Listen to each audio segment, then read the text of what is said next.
To the boxing fans that don't know, from Canelo moving from 155 to 164.5, what's the pluses and the minuses of that?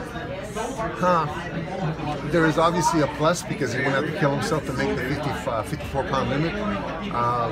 The minus is that they didn't put a cap on what Chavez can weigh after the weigh-in. There's neither a cap on Canelo. The pluses is that Chavez will be a little bit slower and Canelo will be a little bit faster because he's a smaller guy. So there's a lot of good and bad about it, but the fact is that it's happening, and it's good for boxing. There's going to be a lot of, I'm sure there's going to be a lot of pay-per-views, there's going to be a lot of people at the arena, and it's good for us. Abel, surely the line moves on to be the best Mexican fighter at the moment. Do you agree with that? Absolutely. Oh, maybe not technically, but the most revered and the most adored, the guy that's carrying our flag as Mexicans. Because I know it's going to be a great fight.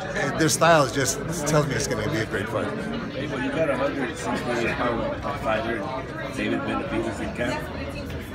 You're fighting bigger opponents. Why is that? David's a heck of a fighter. David is probably going to be world champion by the end of this year. He's a terrific fighter, terrific young man, and he's given us the kind of work that we need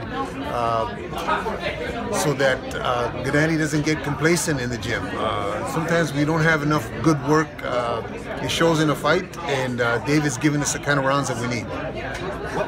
What was the last discussion as it relates to Canelo in terms of making that fight? And since Triple G is 35, 34, I forget. He'll be 35 this coming April. Do you feel a sense of urgency just to compromise and make that fight happen? No, Canelo, if the fight happens, it happens. Okay, if it doesn't happen, that's okay. I think we've done enough, or he's done enough, to be satisfied with what he has done in his career.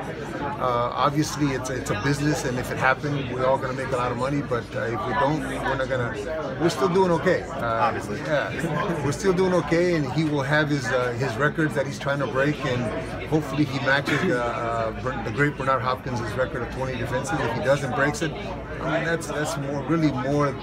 That's going to be remembered more than the millions he made. Sure, you mentioned that. Who would you say has a better resume, Canelo or Triple G, in terms of opponents? I would say Canelo has fought the more known opponents, but Canelo hasn't dominated his division like Triple G has. Does he have a division? Well, wait a minute.